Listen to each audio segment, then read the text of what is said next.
Naman, dadako na po tayo sa ating pakikinig, pag-aaral, nabalasalita na ating Pelapayan News, kaya handa po natin ating mga pakinig, buksan natin mga puso, naman upang naman hindi tayo tagapakinig lamang, bagkus tagatupad tayo ng salita ng ating Pelapayan. Kaya bilang pagbibigay galang po, sa banal salita po ng ating Pelapayan, sa akin pong inihiling, minamit tayo muna po ipanandalian pong tumayo, at narito po akin ay binibigay buong pagkakataon sa ating beloved preacher, Greg Mascarinya. Amen. Praise God.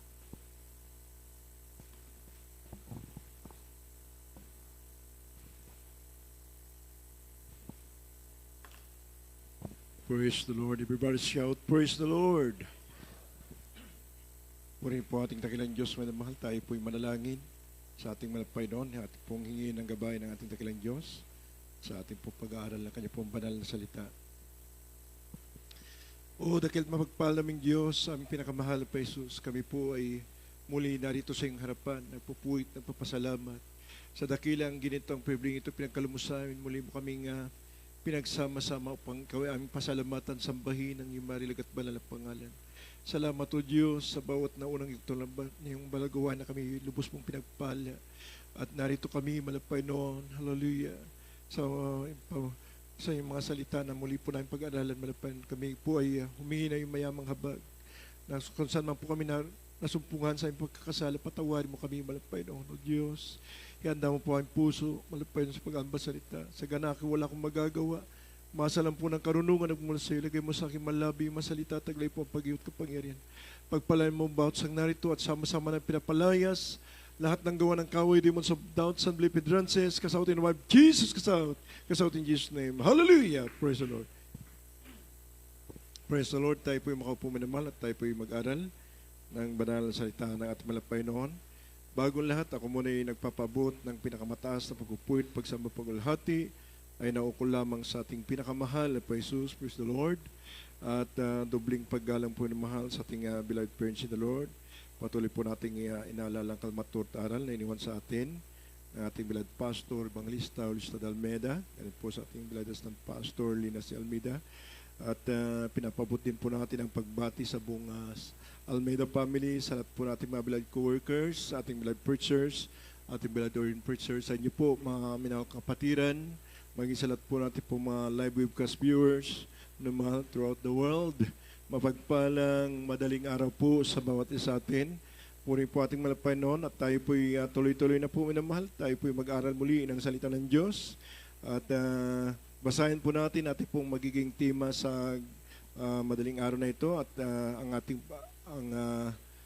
dito po sa Marcos 10:46 hanggang 52. Basahin po natin sa ating pong mga David preachers.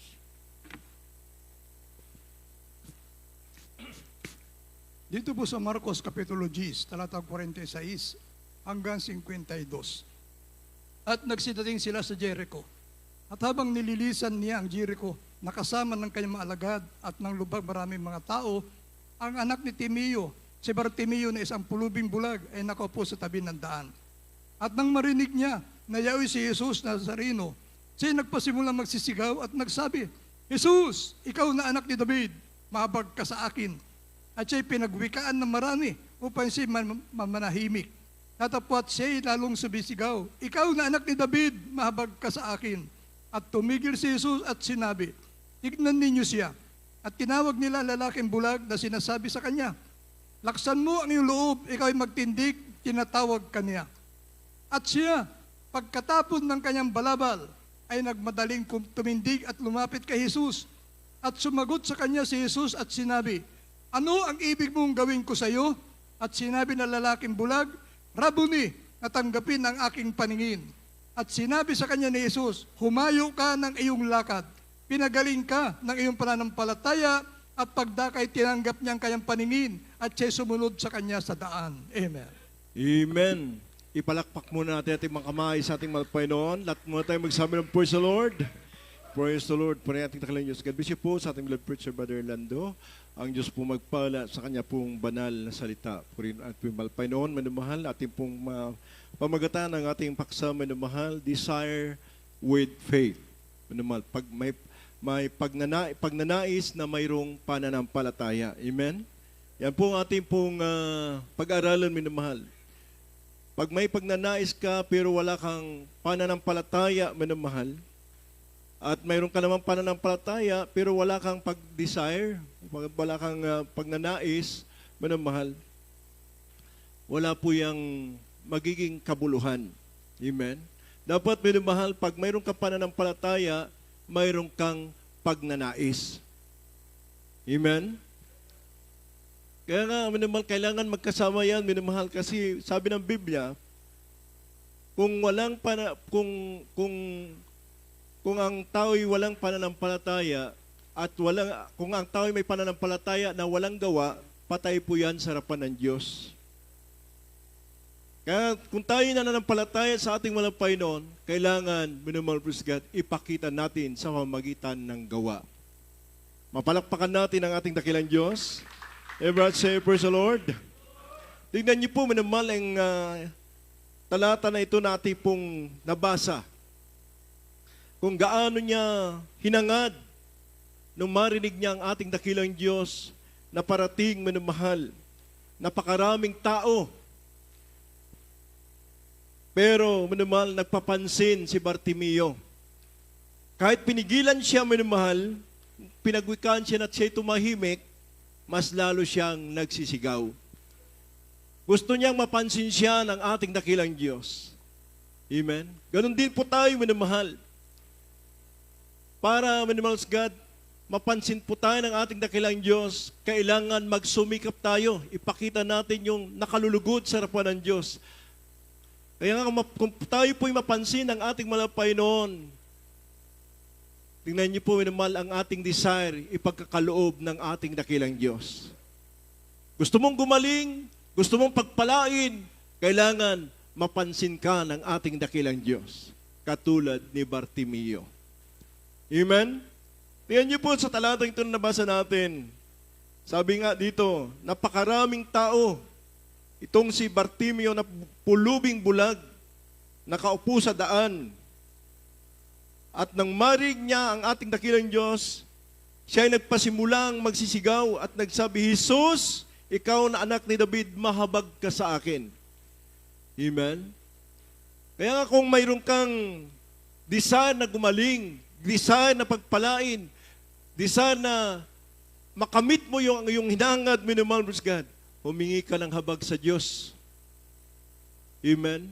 Na mayroon pong pananampalataya. Amen.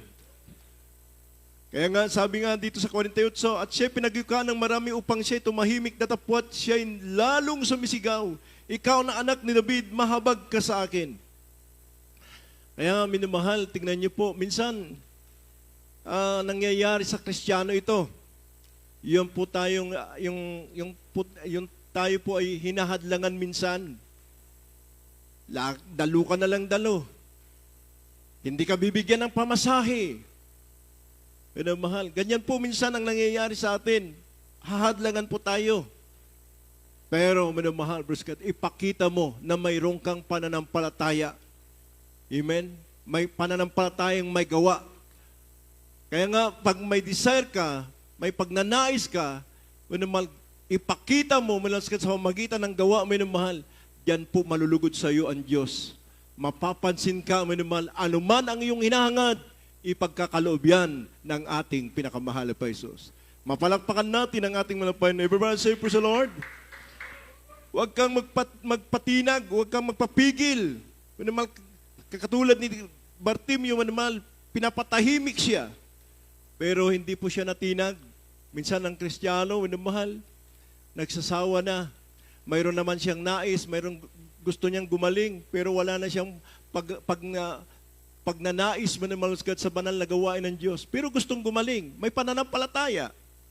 May pananampalataya, pero wala siyang paghahangad na mapaluguran niya ang ating dakilang Diyos. Amen? Mas gusto niyang nandun siya sa tahanan niya. Samantalang may pagkakataon na dumalo, pero mas gusto niya, mas pinipili niya nandun siya sa tahanan niya. Paano mo may papakita, minahal God, ang iyong pananampalataya? Kung wala naman sa gawa, dumalo ka, minahal God. Paluguran mo ang Diyos, katulad ni Bartimeo, minahal. Huwag kang magpapigil sa gawa ng kaaway. Paluguran mo ang ating dakilang Diyos. tingnan niyo po, minamahal, mapapansin ka ng ating dakilang Diyos.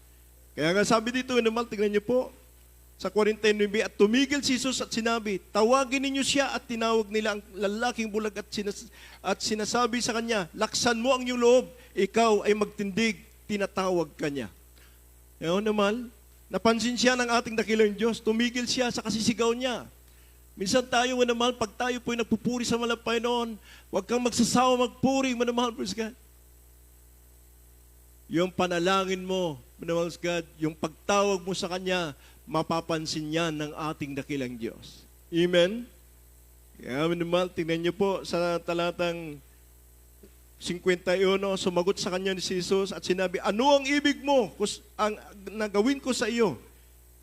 At sinabi ng lalaking bulag, Rabuni, natanggapin ang aking paningin. Amen? Kaya kung ano po yung desire natin, manahal God, napaluguran natin ang ating dakilang Diyos, napansin tayo sa ating pong ginagawang mabuti sa harapan ng ating Panginoon, ano ang ating nais. Amen? Anong ating desire? Kaya nga sabi ng Biblia, magpakaligaya ka sa akin, manahal God, at ibibigay ko ang nasa ng iyong puso. Amen? Everyone say, praise the Lord. Mo na mahal. At sinabi sa kanya ni Jesus, humayo ka ng iyong lakad, pinagaling ka ng iyong pananampalataya, at pagdakay tinanggap niya ang kanyang paningin, at siya'y sumunod sa kanya. Mapalakpakan natin ang ating Panginoon.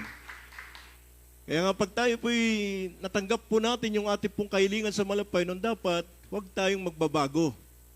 Susunod pa rin tayo sa palatuntunan ng ating Panginoon. Minsan, ang kahilingan po ng isang mananampalataya, pag natanggap na niya, titigil na siya. Yung katulad yung pilay na bautismuhan, pagkatapos mabautismuhan, gumaling ka agad. Natanggap na niya yung kagalingan, hindi na nagpatuloy sa paglilingkod. Sabi dito naman, kung ikaw ay pinagaling, dapat magpatuloy ka sa paglilingkod sa ating Panginoon. Mapalakpakan natin ang ating dakilang Diyos. Everybody say, praise the Lord. Kaya minamahal, kailangan po, kung tayo po'y humihingi sa ating dakilang Diyos, huwag tayong mag-aalinlangan. Amen? Dapat minamahal, ipakita natin na minsan talagang sa pamagitan ng pagsubok sa ating buhay, maraming paghahadlang. Minamahal, katulad na nabasa po natin, hinahadlangan minsan yung ating pong paglilingkod. Dapat, minamahal, huwag tayo mag-aalinlangan. Amen? Kasi totoo, tapat ang Diyos na nangako sa atin. Pag napaluguran natin ang ating Panginoon, anuman po ang yung hinahangad, ipagkakalubyan ng ating Panginoon. Tingnan niyo po, basahin po natin sa Santiago 1:6 hanggang 8.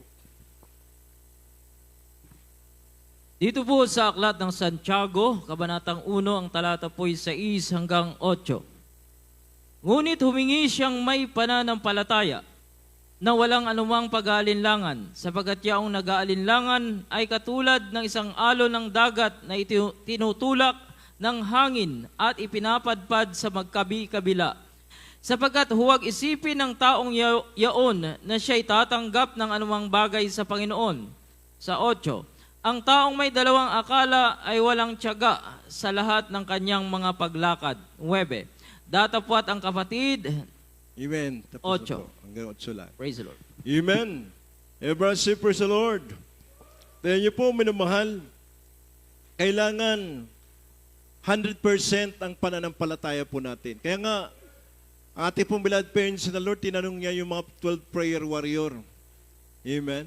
Kasi tingnan niyo po, yung pag-akyat nila sa talipaw ng Solomon na mahal.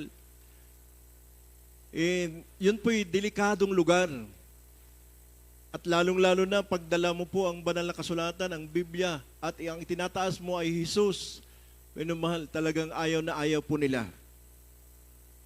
Upugutan ka talaga ng ulo. Kaya tinanong natin, beloved parents in the Lord, minamahal, dapat ang pananampalataya nyo ay 100%, huwag magkulang. Amen? Kasi pwede tayong mapahamak, minamahal. At sinabi ang talatang ito, minamahal, hindi tayo kalulukdan ng ating dakilang Diyos kung mayroon po tayong pananampalataya na katulad ng alon. Amen? Na tinatangay ng kung ano yung agos. Doon po tayo natatangay. Kaya nga hindi po malulugod sa atin ang ating dakilang Diyos. Minsan, minumahal, sa mamagitan ng trabaho, ihadlangan ka. Hindi ka patadaluhin ng linggo. Hindi ka naman dadalo. Paano malulugod sa'yo ang Diyos? Paano ka magpapalain ng malapay noon? Amen? Pero pag itaas mo ang Diyos, sabi ng Biblia, parangalan mo siya, parangalan ka ng Diyos. Itaas mo siya, ibubunyi ka. Itataas ka rin ng ating dakilang Diyos. Ipopromote ka ng ating malapay noon. Amen?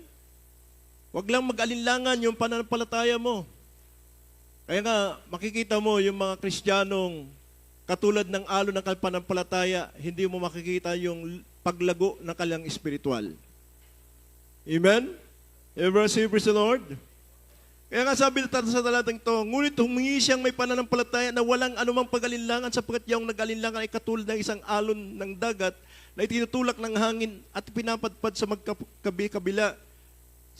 Huwag isipin ng taong iyon na siya'y tatanggap ng anumang bagay sa Panginoon. Tingnan niyo po, pag ganun daw po ang ating pananampalataya, manamal huwag na po nating isipin na yung hinahangad po natin ay makakamtan po natin.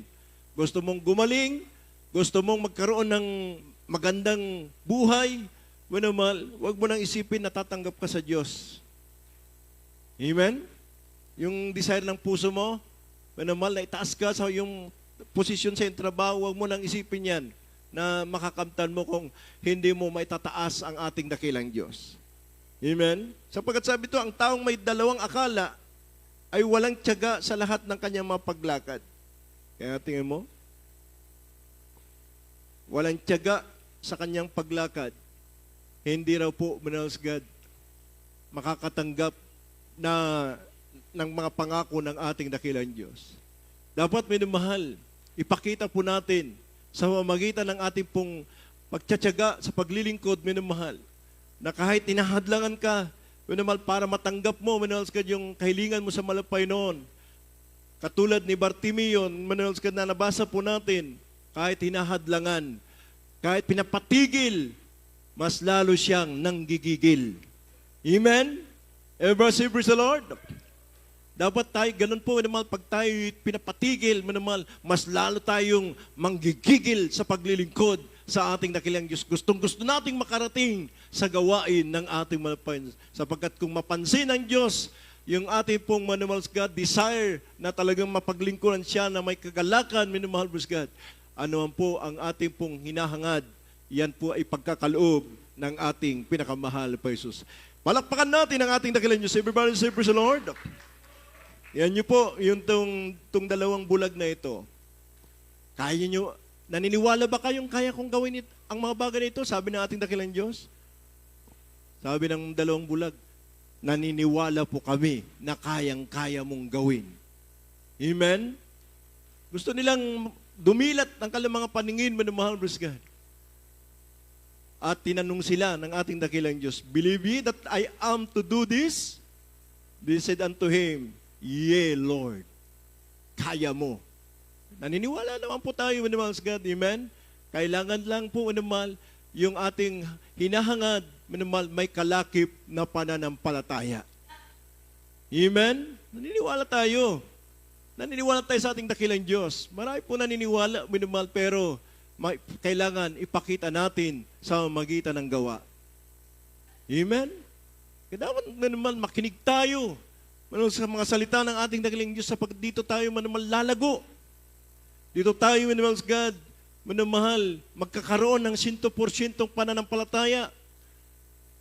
Amen? Hindi na po natin kailangan pa, minamahal, mag-alala sa ating buhay sapagkat alam natin, pag tumimo sa atin mga salita ng Diyos, hindi ka na mag-aalala sapagkat walang kakulangan sa lahat na natatakot sa Kanya. Amen? Walang kakulangan, minamahal. Hindi ka mag-aalala, minamahal. Sapagkat pag ikaw ay, manahal God, nagpapahalaga sa paglilingkod sa malapay noon, hindi ka pagkukulangin ng ating pinakamalapay. Basahin po natin, minamahal, sa Mateo 9:27 hanggang 30.